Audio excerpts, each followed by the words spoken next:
दोस्तों नमस्कार। आज किताबों कहानी और किस्सों के इस कड़ी में हम आज आपके साथ जिस किताब की चर्चा करेंगे वो किताब है ट्वेल्थ फेल। ये कहानी है उम्मीदों की, आशाओं की, निराशा की। ये कहानी है प्रेम की परिभाषा की। ये कहानी है टूटे हुए पंख और ऊंचे आसमान की। ये कहानी है हौसलों की उड़ान की। ये कहानी है मुरैना के ट्वेल्थ फेल एक नौजवान की। कहानी की शुरुआत होती है मार्च के महीने में, जब बोर्ड की परीक्षाएं शुरू होती हैं। विद्यार्थी अपनी तैयारियों में लगे रहते हैं। मनोज भी तैयारी कर रहा होता है। दूसरों को दिखाने के लिए वो गणित की पुस्तक को पढ़ता है छत पे खड़ा होकर के, लेकिन गणित उसके पल्ले नहीं पड़ती है। वो दूसरों को दिखाता है, प्रशंसा पा जाता है, लेकिन गणित के बीच वो उपन्यास पढ़ने लगता है। तभी उसे पता चलता है कि इस साल जो नया एसडीएम आया है वो चोरी नहीं होने देगा। मनोज चोरी के भरोसे 10वीं तो पास हो गया था और 12वीं में भी उसी के भरोसे बैठा था कि मैं पास हो जाऊंगा। लेकिन नया एसडीएम दुष्यंत सिंह ने कड़ाई कर रखी थी और सबको पता है कि दुष्यंत सिंह कड़े हैं और चोरी नहीं होने देंगे। फिर भी मनोज को एक अनकहा सा विश्वास होता है कि क्या पता कहीं चोरी हो जाए तो उसकी नैया पार लग जाएगी। उसका दोस्त विष्णु कहता है कि मनोज, तू कैसे पास होगा, तेरा तो गणित बहुत कमजोर है, तू अपना देख ले। फिर मनोज परीक्षा हॉल में जाता है। वहां के गणित के अध्यापक तैयारी कर रहे होते हैं नकल कराने की। अचानक दुष्यंत सिंह का दस्ता पहुंचता है और चोरी के सारे इंतजाम किए धरे पर पानी फिर जाता है। मनोज का यह साल चोरी के अभाव में खत्म हो जाता है और मनोज गणित में फेल हो जाता है। बाकी सारे विषय में भी फेल होता है। कहानी इससे आगे बढ़ती है। मनोज का दोस्त विष्णु पास हो जाता है, लेकिन मनोज फेल हो जाता है। फिर वो सोचता है कि आखिर ट्वेल्थ फेल लड़के को क्या करना चाहिए, और वो टेम्पू चलाने लगता है। उसका छोटा भाई कमलेश और मनोज दोनों मिलकर के टेम्पू चलाने लगते हैं, लेकिन उसका टेम्पू किसी कारण से जब्त हो जाता है और थानेदार कुछ गलत केस बना करके जब्त करा देता है। इसके पहले उनके गांव में एक क्रिकेट मैच होता है, जिसमें कमेंट्री करने वाला कमेंट्री के साथ साथ कॉमेडी भी करते रहता है। अचानक से मनोज को मौका मिलता है और मनोज बहुत ही शानदार तरीके से कमेंट्री करता है। एसडीएम दुष्यंत सिंह के नज़रों में वो आ जाता है और वो काफ़ी उसकी प्रशंसा करते हैं। मनोज जब उसका ऑटो, उसका टेम्पू जब जब्त होता है तो वो जाता है कि दुष्यंत सिंह तो मुझे जानते हैं और मैं जा कर के उनसे कहूँगा, पैरवी करूँगा तो शायद मेरा टेम्पू मुझे मिल जाए। लेकिन जैसे ही वो दुष्यंत सिंह के पास जाता है तो वो सोचता है कि मैं अगर अपने टेम्पू की पैरवी करूँगा तो जो प्रशंसा का भाव उनके चेहरे पर था वो खत्म हो जाएगा, और वो अपने टेम्पू की पैरवी नहीं कर पाता है। वो उनसे पूछता है कि एसडीएम बनने के लिए क्या पढ़ना होगा, क्या करना होगा और क्या पढ़ाई करनी होगी। यही चर्चा करके वो लौट आता है। उसका छोटा भाई उसको बहुत गालियां देता है। बहुत मुश्किल से माँ ने कर्जे लेकर के टेम्पू खरीदने के लिए पैसे दिए थे। वो पैसे भी डूब गए और टेम्पू भी चला गया। इधर बीच मनोज के पिताजी, जो नौकरी करते रहते हैं, किसी बात पे अपने आला अधिकारी से भिड़ जाते हैं और उनका सस्पेंशन हो जाता है। मनोज 12वीं पास कर लेता है दूसरी साल 8 सब्जेक्ट से। फिर वो ग्वालियर चला जाता है। उसके मन में एक संकल्प आता है कि मैं भी एसडीएम की तैयारी करूंगा, और उस संकल्प को प्रबल बनाता है उसका दोस्त राकेश। राकेश कहता है कि मनोज, तुम कर सकते हो, एसडीएम कभी आसमान से नहीं टपकते हैं। और ये ठेठ बुंदेलखंडी भाषा में वो बताता है कि तुम भी कर सकते हो, बस मेहनत करना होगा। ग्वालियर पहुंच करके मनोज अपने लक्ष्य की दिशा में आगे बढ़ना शुरू करता है। लक्ष्य की दिशा में वो आगे बढ़ता है, लेकिन समस्या ये होती है कि उसको रहने की समस्या कैसे उसकी पूरी हो। इसी बीच उसको कुछ दोस्त मिलते हैं, जिसमें एक पांडे दोस्त रहते हैं। वो उनको त्यागी जी से मिलाते हैं, और त्यागी जी वो रहते हैं जो स्वामी विवेकानंद केंद्र चलाते हैं। और मनोज उस विवेकानंद केंद्र में जाता है और काफ़ी बढ़ चढ़ करके उसकी प्रतियोगिताओं में हिस्सा लेता है और पुरस्कार जीतता है, क्योंकि मनोज को कला विषय से प्रेम रहता है। फिर त्यागी जी उसकी समस्या लाइब्रेरी में रहने को कह देते हैं कि लाइब्रेरी में रहना है, तुम्हें लाइब्रेरी की किताबों को देखना है और सुपरवाइज करना है, तुम्हारी समस्या का समापन हो जाता है। मनोज रहने लगता है, किताबें पढ़ता है, अब्राहम लिंकन के संघर्ष और बड़े बड़े महान ऋषियों के महर्षियों के संघर्ष पढ़ता है और अपने आप में प्रेरणा भरता है कि मुझे आगे बढ़ना है। एक दिन लाइब्रेरी के मालिक जो रहते हैं वो कहते हैं कि जो कबाड़ है उसे बेच दो, और बेच करके मनोज जाता है तो उन्हें 5,000 रुपये देता है। लाइब्रेरी के मालिक कहते हैं कि देखो, पिछले साल तो 7,000 रुपये था और इस साल 5,000 रुपये क्यों?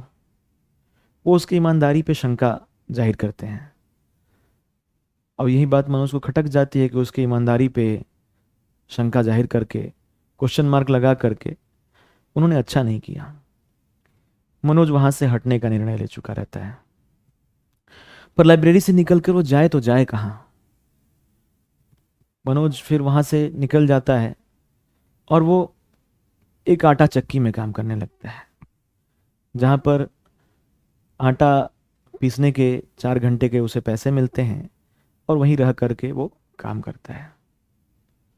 कुछ दिन बाद उसका दोस्त पांडे आता है और कहता है कि यहाँ पे रहकर तुम कैसे पढ़ाई करोगे, लक्ष्य बहुत दूर है और पढ़ना है, ऐसे कैसे चलेगा। फिर वो एक गुरुजी के पास ले चलता है, अंग्रेजी के गुरुजी रहते हैं। अंग्रेजी के गुरुजी, उनका कहना है कि वो कोचिंग पढ़ाते हैं। पांडे पता बताता है और मनोज पहुंच जाता है। मनोज का काम ये था कि वो गुरुजी को खाना बना देता था, उनके घरेलू काम कर देता था और अंग्रेजी भी पढ़ लेता था। इसी दरमियान अंग्रेजी कोचिंग में मनोज को मोना मिलती है। वो मोना जिस पे गुरुजी का ध्यान रहता है, पर मोना का ध्यान मनोज पे रहता है। मोना एक ग्रीटिंग कार्ड देती है जिसमें लिखी रहती है, जब मनोज का बर्थडे आता है, हैप्पी बर्थडे मन। गुरुजी को बात ये अखर जाती है कि जिस पर मेरा ध्यान है वो मनोज को कैसे हो सकती है। मनोज को निकाल देते हैं। मनोज को फिर संकट होने लगती है। ग्वालियर में एक पीली कोठी है जहां पर यूपीएससी और राज्य स्तरीय परीक्षाओं की तैयारी होती है। वहां पर रहने पर पता चलता है कि वहां के जो लोग रहने वाले हैं उन्होंने काफ़ी परीक्षाएं पास की हैं। उसी में उसको एक दीदी मिलती है जो कहती है, मनोज तुम्हारे में क्षमता है, तुम कर सकते हो, तुम दिल्ली जाओ और मैं तुम्हें दिल्ली जाने के लिए पैसे दूंगी। 10,000 रुपये वो दिल्ली जाने के लिए दे देती हैं। मनोज और पांडे दिल्ली की तरफ चल देते हैं। मनोज दिल्ली आता है और नेहरू विहार में रहने लगता है। उसका बहुत मन था विकास दिव्यकीर्ति सर से पढ़ने का और वो उनकी दृष्टि कोचिंग में एडमिशन ले लेता है। पांडे चूंकि अपने आप को हिंदी का बहुत बड़ा विद्वान समझता है तो वो हिंदी की कोचिंग में एडमिशन नहीं लेता है। मनोज हिंदी पढ़ता है और विकास दिव्यकीर्ति सर के टेस्ट में अच्छा नंबर लाता है। पूरी कोचिंग में सर उनका नाम लेते हैं कि मनोज कुमार शर्मा कौन है, और वो रातों रात हीरो बन जाता है पूरी कोचिंग में, क्योंकि उसके आंसर राइटिंग की शैली सर को पसंद आती है और सबके नज़र में हीरो बन जाता है। कुछ लोग दोस्ती करना चाहते हैं, कुछ लोग उसके साथ परिचय बढ़ाना चाहते हैं। लेखक इस किताब में लिखते हैं कि जब दिल्ली आप जाते हैं तो आईएएस आईपीएस बनने का ख्वाब रहता है। कुछ लड़कियों का ख्वाब ये रहता है कि वो आईएएस आईपीएस बने, और कुछ लड़कियों का ख्वाब ये रहता है कि अगर वो ना बने तो उनका प्रेमी उनका पति बन जाए और वही आईएएस आईपीएस बने। तो वैसे कुछ लड़कियां भी मनोज के दायरे में आती हैं, पर वो मनोज को उसको नहीं अट्रैक्ट कर पाती हैं। दिन बीतता है और एक लड़की आती है जिसका नाम श्रद्धा रहता है। श्रद्धा से मनोज का परिचय होता है और पता नहीं कौन सी वो अनकही सी बात थी, एक अनकहा सा आकर्षण था जो मनोज को श्रद्धा की तरफ खींचते जाती है। शायद श्रद्धा की सादगी या उसका भोलापन मनोज को खींचता चला जाता है। मनोज उससे हिंदी साहित्य की बातें करता है और वो बातें मुलाकातों में बदलती हैं, मुलाकातें फिर जज्बातों में बदलती हैं, पर जज्बात जाहिर नहीं होते हैं। हिंदी साहित्य की पढ़ाई चलती रहती है और जज्बात भी उफनते रहते हैं। श्रद्धा एक सादगी भरी और काफ़ी संतुलित लड़की है। मनोज गांव से आया हुआ लड़का है। दोनों तैयारी करते हैं। मनोज को श्रद्धा काफ़ी प्रेरित करती है और मनोज काफ़ी प्रेरित होता है श्रद्धा से। तभी अचानक पांडे कहता है कि मनोज, जो तुम्हारा ये श्रद्धा से मिलना जुलना है मुझे पसंद नहीं है। तुम ऐसा करो कि तुम एक बात चुन लो कि तुम्हें श्रद्धा चाहिए या रूममेट अपना पांडे चाहिए। मनोज कह देता है कि ऐसा है कि मुझे श्रद्धा ही चाहिए। पांडे निकल देता है अपने किसी दूसरे दोस्त के यहाँ रहने। मनोज यहाँ पर फिर अकेला पड़ जाता है। अब समस्या ये आती है कि दिल्ली में वो रहे तो रहे कैसे। तो फिर वो अपने ऊपर वाले मित्रों से बात करता है जो उसके ऊपर वाले ब्लॉक में हैं। उनसे कहता है कि मैं आपका खाना बना दिया करूँगा और आपके साथ खा भी लिया करूँगा, तो जो आप पैसा कुक को देते हैं वो मेरे हिस्से का हो जाएगा। वो लोग मान जाते हैं। मनोज खाना भी अच्छा बनाता है। तभी ग्वालियर से एक दूसरा दोस्त वरुण आता है, उसके साथ मनोज शिफ्ट हो जाता है। तो रहने खाने की समस्या यहाँ पर खत्म हो जाती है। पढ़ाई चलते रहती है, पढ़ाई आगे बढ़ती है। मनोज का यूपीएससी का प्रीलिम्स क्लियर हो जाता है। प्रीलिम्स क्लियर हो जाता है और अब वो मेंस देने के लिए ग्वालियर जाना होता है उसको। इधर श्रद्धा अपना इंटर्नशिप करने के लिए, श्रद्धा बीएमएस की पढ़ाई की रहती है, तो इंटर्नशिप करने के लिए चली जाती है अल्मोड़ा, जहाँ की वो है। तो अब मनोज अपने जज्बातों को व्यक्त करना चाह रहा है कि श्रद्धा, क्या ये हमारी आखिरी मुलाकात है? क्या हम फिर से नहीं मिलेंगे? क्या हम फिर से हम हमेशा दोस्त नहीं रह सकते? तो श्रद्धा कहती है, हाँ मनोज, क्यों नहीं, तुम मेरे बहुत अच्छे दोस्त हो और हम हमेशा दोस्त रहेंगे। मनोज चाहता है कि श्रद्धा दोस्त को दोस्त ना कहे, कुछ और कहे, लेकिन श्रद्धा बार बार दोस्ती पर बात रख देती है। खैर, इस प्रेम की जो सीमा है वो ये है कि दोनों अपने सीमाओं में बंधे हुए अपनी बातों को रखते हैं। मनोज कहता है कि अच्छा, तुम्हारा अल्मोड़ा का नंबर मिल सकता है क्या? अपना नंबर लिख देती है। अब मनोज ग्वालियर चला जाता है, श्रद्धा अल्मोड़ा चली जाती है। एक तरह से इंटरवल का सीन है ये। हालांकि ये कहानी रियल लाइफ की कहानी है, पर जैसे जैसे आप इस किताब को पढ़ते हैं तो लगता है किसी फिल्म के साथ साथ चलते जा रहे हैं आप। तो जब वो ग्वालियर पहुंचता है, मेंस देता है अपना, तो उसने एसए का जो पेपर है उसमें टेररिज्म इन इंडिया पर निबंध लिखा रहता है। उसका दोस्त पूछता है कि भाई एसए में तुमने क्या लिखा है? वो कहता है कि टेररिज्म इन इंडिया पर मैंने पूरा बहुत अच्छा निबंध लिखा है कि आतंकवाद भारत को कैसे प्रभावित कर रहा है, क्या क्या उसके कारण है, क्या परिणाम है। मैंने कश्मीर, पंजाब सभी इशू को कवर किया है। वो लड़का पेपर देखता है, कहता है यार इसमें टेररिज्म इन इंडिया तो कहीं है ही नहीं। फिर दोनों जब पेपर देखते हैं तो हैरान रह जाते हैं कि अरे इसमें तो टूरिज्म इन इंडिया है। अब मनोज की अंग्रेजी इतनी कमजोर रहती है कि वो टूरिज्म इन इंडिया को टेररिज्म इन इंडिया पढ़ लेता है।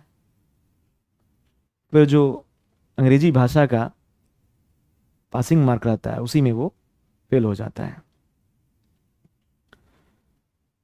कहानी अब आगे बढ़ती है।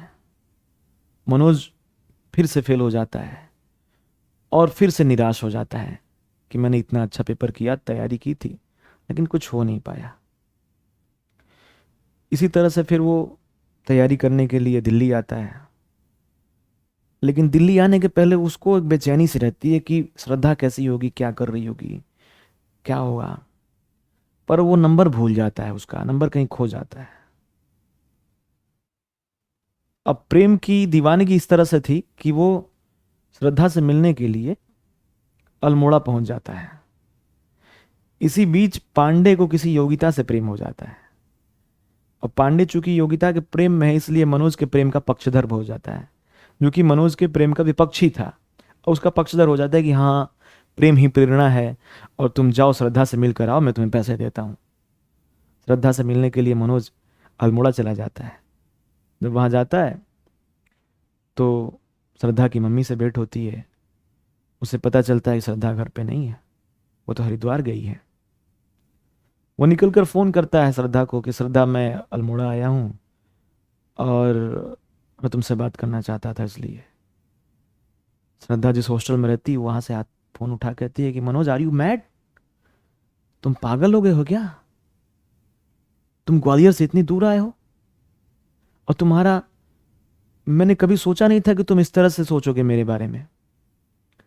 हम लोग जस्ट फ्रेंड हैं। मनोज को बहुत शौक लगता है कि जिस प्रेम की प्रेरणा को लेकर के मैं यहाँ तक आया, उस प्रेम ने मुझे पहले ही प्रयास में नकार दिया।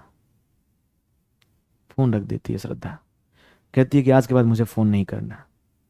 मनोज वो जो स्टडी से निकलता है, तभी पीसीओ वाले ने उसको आवाज दी कि क्या आप मनोज कुमार शर्मा हैं, आपके लिए फोन है। मनोज जाता है और देखता है कि श्रद्धा का फोन है। श्रद्धा उसे समझाती है कि देखो मनोज, ये तुम्हारे जीवन के स्वर्णिम वर्ष हैं और तुम बहुत अच्छे विद्यार्थी हो। मैंने तुमसे दोस्ती इसलिए नहीं की थी कि तुम क्या सोचते हो मेरे बारे में, ये कैसे नहीं। मैंने तुमसे दोस्ती इसलिए की थी कि तुम एक 12th फेल लड़के होकर के भी इतना अच्छा कर रहे हो, और तुम्हारे अंदर जज्बा है। तुम्हारे जज्बे के लिए की थी, तुम्हारे जज्बातों के लिए नहीं। तुम पढ़ो, आगे बढ़ो, और तभी कुछ हो पाएगा मनोज। तभी मैं कह पाऊंगी गर्व से कि तुम मेरे दोस्त रहे हो। मनोज को भी यहाँ पे उसका केयरिंग नेचर अच्छा लगता है और कहता है कि चलो कम से कम सोची तो मेरे बारे में। मनोज दिल्ली आ जाता है, श्रद्धा भी दिल्ली आ जाती है इंटर्नशिप पूरा करने के बाद। फिर से तैयारियां शुरू हो जाती हैं, तैयारी आगे बढ़ती है। तैयारी के साथ साथ जज्बात भी आगे बढ़ रहे हैं, पर वो अव्यक्त जज्बात हैं, जहां पर कोई किसी से कुछ कह नहीं रहा है, बस महसूस कर रहा है। मनोज को अब दिल्ली में रहने के लिए बहुत परेशानी होने लगती है, क्योंकि उसके पिता जो सस्पेंड हुए थे, कुछ दिन पहले बहाल हुए थे, फिर सस्पेंड हो जाते हैं। उसके जीवन में परेशानियां समांतर रूप से चलते रहती हैं। एक परेशानी से निकलता है, दूसरी परेशानी खड़ी हो जाती है। अब सोचता है कि अब ठीक हो जाएगा सब कुछ, तब तक कुछ ठीक नहीं होता है। फिर वो सोचता है कि अब क्या करूं। वो तमाम कोचिंगों में जाता है काम करने के लिए कि मुझे कुछ काम दे दो। कोचिंग वाले 8 घंटे का काम मांगते हैं, जो कि उसके लिए संभव नहीं था। बहुत ज़्यादा काम और बहुत कम पैसे। तभी वो मुखर्जी नगर में टहल रहा होता है, श्रद्धा को छोड़ने गया रहता है उसके हॉस्टल। वापस आ रहा होता है, देखता है कि एक कार पोंछने वाला लड़का है। उससे पूछता है कि बेटा भाई, तुम कार पोंछने का तुम्हें कितना मिलता है? कार पोंछने वाले को लगता है कि कहीं ये मेरा रोजगार ना छीन ले। वो कहता है कि मैं क्यों बताऊं तुम्हें। तभी एक औरत उतरती है और कहती है कि ये तो मेरा जो कार पोंछने वाला वो है नहीं, और इसलिए इसको बुला रखा है। उस औरत से मनोज कहता है कि आंटी मुझे काम चाहिए और मुझे बहुत ज़रूरत है। वो कहती है कि ठीक है, तुम शाम को 2 घंटे मेरे कुत्ते को टहला दिया करो, 800 रुपये महीने तुम्हें मिलेंगे। मनोज बहुत खुश हो जाता है कि 800 रुपये कुत्ते टहलाने का, इससे अच्छा क्या हो सकता है। तो उसके जो रूम रेंट का भाड़ा है वो निकल रहा है। मनोज ये काम स्वीकार कर लेता है बहुत खुशी से। पहले तो उसके दिमाग में आता है कि क्या कुत्ता टहलाना, कोई क्या कहेगा, श्रद्धा क्या कहेगी, दोस्त क्या कहेंगे। लेकिन वो फिर कहता है कोई भी काम छोटा या बड़ा नहीं होता है। फिर वो गांधी को याद करता है, तमाम नेताओं को याद करता है, तमाम महापुरुषों को याद करता है, और अपने आप को प्रेरित करता है कि किसी ने भी छोटे और बड़े काम को नहीं किया, उन्होंने काम को काम समझा। कुत्ता टहलाने लगता है मनोज, और ऐसी जगह टहलाता है जहां पर श्रद्धा उसे ना देखे, उसके दोस्त उसे ना देखे। नेहरू विहार के पीछे वाले नाले में, नाले के पास। पर कितने दिनों तक वो गुप्त रख सकता था इस बात को? एक दिन श्रद्धा सामने से उसे देख लेती है, तो पूछती है कि डॉगी किसका है मनोज? वो चाहता है कि कह दे कि कुछ झूठ बोल दे, लेकिन पता नहीं क्यों उसके सामने जब जाता है तो वो झूठ नहीं बोल पाता है। बाकी उसकी खासियत ये रही कि जगह जगह पर वो झूठ बोल के अपने काम निकाल लेता है, लेकिन उसके सामने जाते ही वो सब कुछ सच सच बता देता है। बता देता है कि देखो मुझे ये काम है और मैं काम कर रहा हूं। उसके मन में एक एक डर है कि आगे श्रद्धा क्या कहेगी, कहीं मुझे छोड़ ना दे। तभी श्रद्धा की आंखों में आंसू भर आते हैं, लेकिन वो निकल नहीं पाते हैं, उसको निकलने नहीं देती है। इस पूरे कहानी में श्रद्धा एक बहुत कंट्रोल्ड और संतुलित लड़की की तरह दिखाई गई है। कहती है मनोज, मैं तुम्हारे साथ टहलने आ सकती हूँ, हमारी बातें भी हो जाएंगी और तुम्हारा काम भी हो जाएगा। अब मनोज को इससे अधिक खुशी क्या मिल सकती थी? कहानी आगे बढ़ती है, कुत्ता टहलाने लगते हैं। एक और अटेम्प्ट मनोज का चला जाता है, जिसमें वो फेल हो जाता है। पांडे उसका मजा लेता है और कहता है कि मनोज, ये तुम्हारा प्यार जो है वो जोंक की तरह है, जो तुम्हें चाटते जा रहा है, तुम्हें खाते जा रहा है, और तुम इसके चक्कर में कभी पास नहीं हो पाओगे। तुम्हारा 12th फेल का टाइटल है वो हमेशा लगा रहेगा। पांडे के व्यंग बाण उसे काफी चुभते हैं, लेकिन कर भी क्या सकते हैं। मनोज आगे बढ़ता है, तैयारी करता है अपना, लेकिन सफल नहीं हो पाता है कहीं भी, स्टेट पीसीएस का हो या फिर यूपीएससी का हो। इसी तरह उसके 3 अटेम्प्ट निकल जाते हैं। तीसरे अटेम्प्ट के समय उसका एक दोस्त अविनाश जो है वो यूपीएससी क्लियर कर लेता है, और वो अपनी सफलता की पार्टी अपने सारे दोस्तों को देता है। उस पार्टी में मनोज भी जाता है, श्रद्धा भी रहती है, पांडे भी रहता है, और बाकी दोस्त रहते हैं। जब अविनाश अपनी सफलता की पार्टी दे रहा होता है, तभी पांडे कह देता है कि अच्छा अविनाश, तुम बताओ तुम सफल कैसे हुए? कुछ और दोस्त पूछते हैं कि हाँ हाँ, तुम्हारी सफलता का राज क्या है? मनोज भी पूछता है कि हाँ, तुम कैसे पढ़े, कैसे सफल हुए, थोड़ा बताओ। अविनाश कहता है कि ऐसा है कि इसके लिए कभी विस्तार से बात करेंगे, अभी पार्टी एंजॉय करते हैं। पांडे यहाँ पर एक व्यंग बाण मार देता है कि मनोज के पास इस विस्तार से जानने के लिए टाइम ही कहाँ है, उसके पास टाइम ही कहाँ है प्रेम से। वो इसका भी ख्याल नहीं करता है कि उसके बगल में श्रद्धा बैठी हुई है। श्रद्धा को बहुत बुरा लगता है, मनोज को भी बुरा लगता है। पांडे यहां पर ही चुप नहीं होता है, वो कह देता है कि प्रेम हमेशा से ही असफलता का दूतक रहा है, और प्रेम असफलता ही लेकर आता है। तुम यहां पढ़ने आए थे, लेकिन कर क्या रहे हो? श्रद्धा रोने लगती है और पार्टी से उठ करके चली जाती है। मनोज भी उसके पीछे पीछे जाता है। श्रद्धा कहती है कि मनोज, अब तुम्हारे साथ साथ लोग मेरा भी अपमान करने लगे हैं। पहले तो तुम्हारा ही अपमान होता था, अब मेरा भी अपमान हो रहा है। तो मनोज कहा कि क्या किया है मैंने, क्या अपराध किया है? श्रद्धा कहती है कि तुम ठीक है, सब कुछ ठीक है, पर ये बार बार प्यार कहां से बीच में आ जाता है? बार बार प्यार कहां से आ जाता है तुम्हें तुम्हारा? मनोज कहता है कि श्रद्धा, मैं क्या करूं, मैं क्या करूं, मैं नहीं रह पाता हूं। पांडे बोलता है कि आज, पांडे ने एक कमेंट किया रहता है कि आज से कुछ साल बाद जब श्रद्धा तुमसे मिलेगी तो तुम क्या कहोगे, कि क्या कर रहे हो, कि तुम आटा चक्की पे काम कर रहे हो या फिर ऑटो चला रहे हो? श्रद्धा, मैं आज से क्या, आज से 20 साल बाद या 30 साल बाद या हजारों साल बाद भी तुम मुझसे मिलोगी तो मैं यही कहूंगा कि मैं तुम्हारे नाम के साथ सर उठा के फक्र से जी रहा हूं। तुम मेरे लिए सिर्फ एक प्रेम ही नहीं हो, तुम मेरे लिए प्रेम की प्रेरणा हो। तुम मेरे लिए नाम नहीं हो, तुम मेरे लिए सांस लेने जैसा हो। अपने सारा उद्गार मनोज निकाल लेता है। श्रद्धा कुछ बोल नहीं पाती है। फिर मनोज कहता है कि श्रद्धा, ऐसा है कि चीजें जो है वो विपरीत हो सकती हैं, लेकिन एक बार तुम्हारा साथ मिल जाए तो मैं दुनिया को उलट पुलट दूंगा। मनोज किस भावावेश में बोल रहा है ये नहीं पता है। श्रद्धा को हॉस्टल छोड़ने जाता है और श्रद्धा भी रोक नहीं पाती है, जो शुरू से उसके जो जज्बात थे उसको रोक नहीं पाती है। कहती कि हाँ मनोज, मैं भी तुमसे बहुत प्यार करती हूँ, बहुत प्यार करती हूँ मैं तुमसे। तुम्हारा होना मेरे लिए काफी जरूरी है।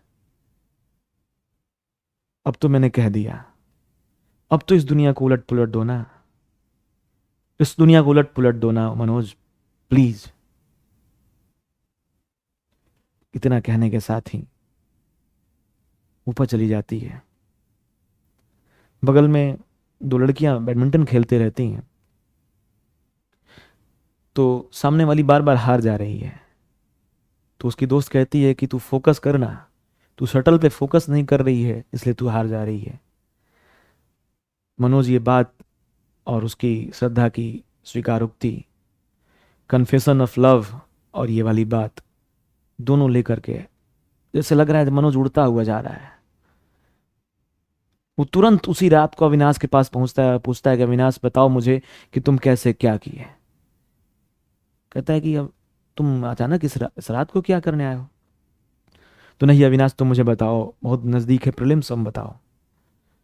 फिर वो बताता है अविनाश कि देखो ये ये जो डिजिटल वॉच है लो, और अपने समय का ख्याल रखो। तुम कितना देर पढ़ते हो। मनोज कहता है 10 घंटे। अच्छा, तुम देखो जब बात कर रहे हो तो उसको बंद कर दो, जब खाना बना रहे हो तब बंद कर दो, जब रेडियो सुन रहे हो तब बंद कर दो, जब पढ़ो तो सिर्फ उस पढ़ते समय को केवल काउंट करो। मनोज इस बात को समझता है कि अरे, मैं तो किताब के सामने बैठे रहता था और बातें भी कर लेता था, उसी को मैं घंटों में गिन ले रहा हूँ। मतलब मनोज को अब क्वालिटी स्टडी का फॉर्मूला मिल जाता है कि फोकस होकर के पढ़ना है। अविनाश उसे बताता है कि तुम जो पिछले साल के पेपर है उन्हें सॉल्व करो, टेस्ट दो, और जितना पढ़ सकते हो, याद कर सकते हो, जितना लिख सकते हो वही करो। और यही गलती उसके पिछले अटेम्प्ट में हुई थी। मनोज अब रात दिन एक कर देता है। सुबह 4 बजे उठ जाता है, 4 बजे से लेकर के 6 घंटा पढ़ता है। अब श्रद्धा भी पढ़ने लगती है। वो दिल में जो दबी हुई जज्बात थे वो दोनों के निकल गए रहते हैं। अब सब कुछ क्लियर है, जैसे बारिश हो जाने के बाद मौसम अच्छा होता है वैसे ही बिल्कुल अब सब कुछ क्लियर क्लियर दिख रहा है। श्रद्धा भी तैयारी करती है, उत्तराखंड पीसीएस का उसने फॉर्म भरा रहता है और तैयारी करती है। इधर मनोज तैयारी करता है। वो दोनों शाम को जीएस पर, हिंदी साहित्य पे और बाकी सब्जेक्ट्स पे अपनी चर्चा करते हैं। दिन भर पढ़ते हैं, खूब लिखते हैं, खूब लिखते हैं। और मनोज ने अपनी जिंदगी में जितनी नहीं लिखी होती है उतना लिख लिया रहता है। प्रीलिम्स के एग्जाम के बाद, प्रीलिम्स के एग्जाम का रिजल्ट आता है, मनोज का प्रीलिम्स क्लियर हो जाता है। फिर मेंस, चूंकि श्रद्धा ने यूपीएससी नहीं भरा रहता है, फिर मेंस देता है मनोज, और इस बार उसके पेपर ठीक हुए थे और अविनाश के भी पेपर ठीक हुए थे। अविनाश इसके पहले सिविल सर्विसेज में सफल हो चुका रहता है, लेकिन अपनी रैंक बढ़ाने के लिए वो दोबारा पेपर देता है। बाकी सभी उसके दोस्त भी पेपर देते हैं।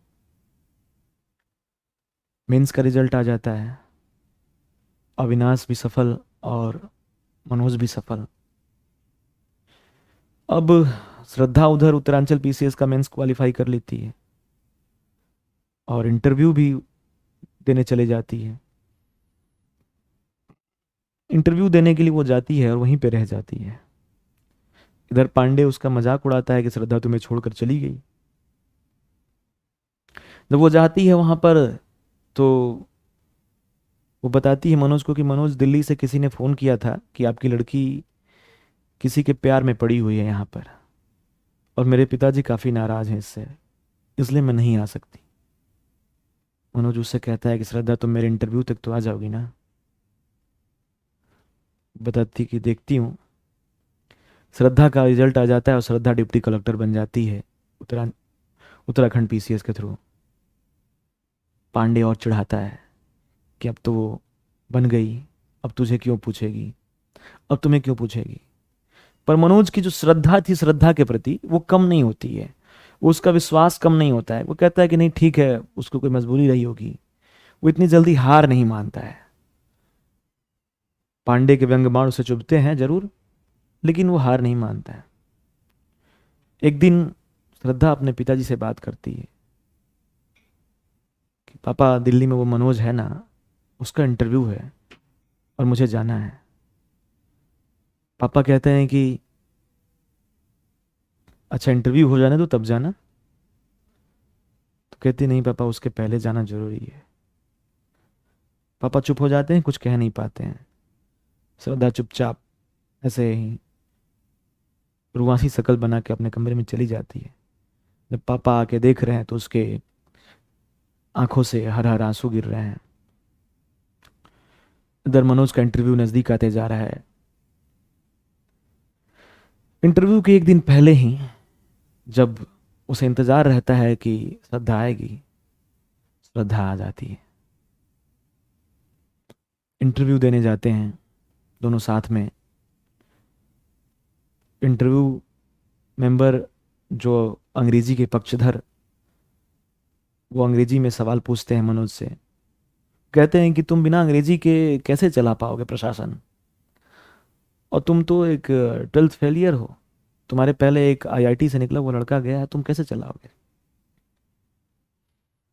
मनोज कहता है कि मेरे में जिवटता है, उसके पास आईआईटी का वो शुरू से ही तेज रहा है, वो शुरू से टॉपर रहा है। लेकिन मैं शुरू से टॉपर नहीं रहा हूँ, फिर भी मैं यहाँ तक आया हूँ। तो जाहिर सी बात है कि मैं मेरे में कुछ ना कुछ है। इंटरव्यू के जो हेड रहते हैं वो संतुष्ट नहीं होते हैं, फिर कहते हैं कि बिना अंग्रेजी के तुम कैसे चलाओगे। तो कहता है कि अंग्रेजी तो एक भाषा है केवल। तो नहीं नहीं, बिना अंग्रेजी के प्रशासन नहीं चल सकता। अब यहाँ पर मनोज काफी सहमा सा हो जाता है और कहता है कि तभी तो उसके आंखों उसके ललाट पे पसीना आ जाता है। बोर्ड मेंबर उसको पानी का ग्लास आगे बढ़ाते हैं। तो वो यहाँ पे वो कहता है कि सर मैं पानी नहीं पीऊंगा। तो क्यों? क्योंकि ये पानी कांच के गिलास में है और मैं पानी केवल स्टील के गिलास में पीता हूँ। तो बोर्ड मेंबर नाराज हो जाते हैं कि ये क्या बदतमीजी है, पानी तो पानी है, चाहे वो कांच के गिलास में हो चाहे वो स्टील के गिलास में हो। तो कहता है कि वही तो बात मैं कह रहा हूँ, प्रशासन करने के लिए अच्छी नीयत होनी चाहिए और बुद्धि होनी चाहिए उसके हिसाब से। भाषा तो एक माध्यम है केवल, चाहे वो हिंदी हो चाहे अंग्रेजी हो। इस बात से काफी प्रभावित होते हैं लोग और एक संतुष्टिदायक इंटरव्यू जो साफ साफ शब्दों में मनोज देता है करके वापस आ जाता है। लेकिन जब तक रिजल्ट ना आ जाए तब तक उम्मीद एक क्षण आकाश में रहती है, दूसरे क्षण ही धाराशायी हो जाती है और ये सिलसिला चलते रहता है। फिर रिजल्ट वाले दिन सभी उसके सारे दोस्त अविनाश, श्रद्धा, मनोज धौलपुर हाउस जाते हैं। सभी अपने रिजल्ट देखने के लिए भीड़ में जाते हैं। भीड़ भड़क्कड़ इतनी रहती है कि गेट पर का जो सिपाही रहता है वो उसको डांटता है कि सीधे चलो, इतनी भीड़ में धक्का मुक्की मत करो। मनोज और श्रद्धा आगे जाते हैं। अविनाश उधर से रिजल्ट देख कर आ रहा है और काफी मायूस सा दिख रहा है। मनोज ने पूछा कि तुम्हारा क्या हुआ। अविनाश ने कहा कि नहीं हुआ। अब मनोज का दिल थम जाता है, बैठ जाता है, वो वहीं पे बैठ जाता है कि जब अविनाश जैसे तेज लड़के का नहीं हुआ तो मेरा क्या हुआ। और ये मनोज का आखिरी अटेम्प्ट था। श्रद्धा देखने जाती है रिजल्ट और जब लौट कर आती है तो श्रद्धा की आंखों में आंसू थे। मनोज पूछता है कि क्या हुआ। श्रद्धा कहती है कि मनोज और 10-20 सेकंड का गैप लेती है। ये 10-20 सेकंड का गैप उसके धड़कनों को बढ़ा देता है और कहती है कि मनोज तुम आईपीएस बन गए। मनोज को विश्वास ही नहीं होता है कि वो आईपीएस बन गया है।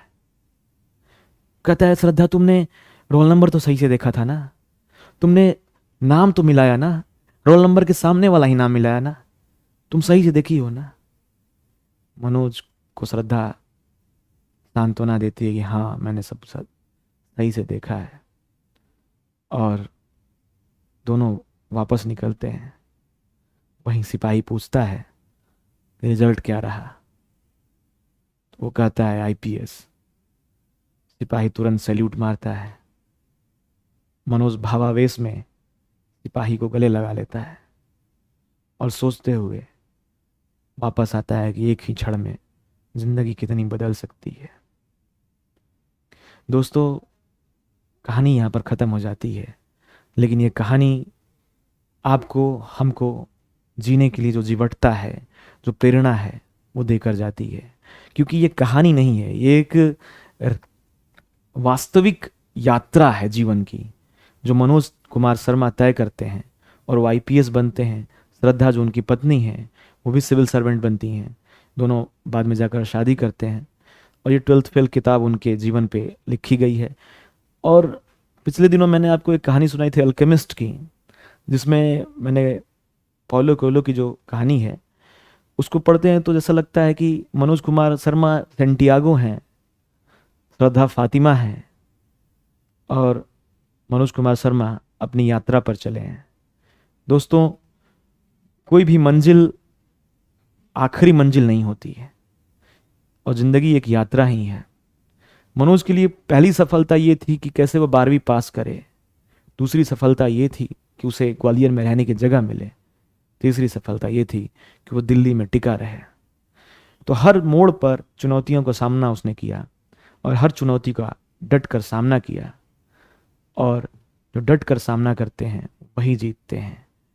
किताब ने जो अपना शीर्षक रखा है 12th फेल, हारा वही जो लड़ा नहीं, इसको सार्थक करती है। इस किताब को आप पढ़िए और ये बहुत चर्चित किताब है। जीवन के गहन से गहन अंधकार के समय में भी ये आपको प्रेरणा से भर देगी और आप फिर से उठ खड़े होंगे उस फोनिक्स पक्षी की तरह जो अपनी राख से खुद पैदा हो जाता है, क्योंकि राख में भी आग होती है। तो दोस्तों, बने रहिए हमारे यूनी एग्जाम आईएएस चैनल के साथ। मैं और भी किस्से, कहानियाँ, किताबें और किताबों के अंश आपके साथ लाता रहूँगा। बहुत शुक्रिया आपका।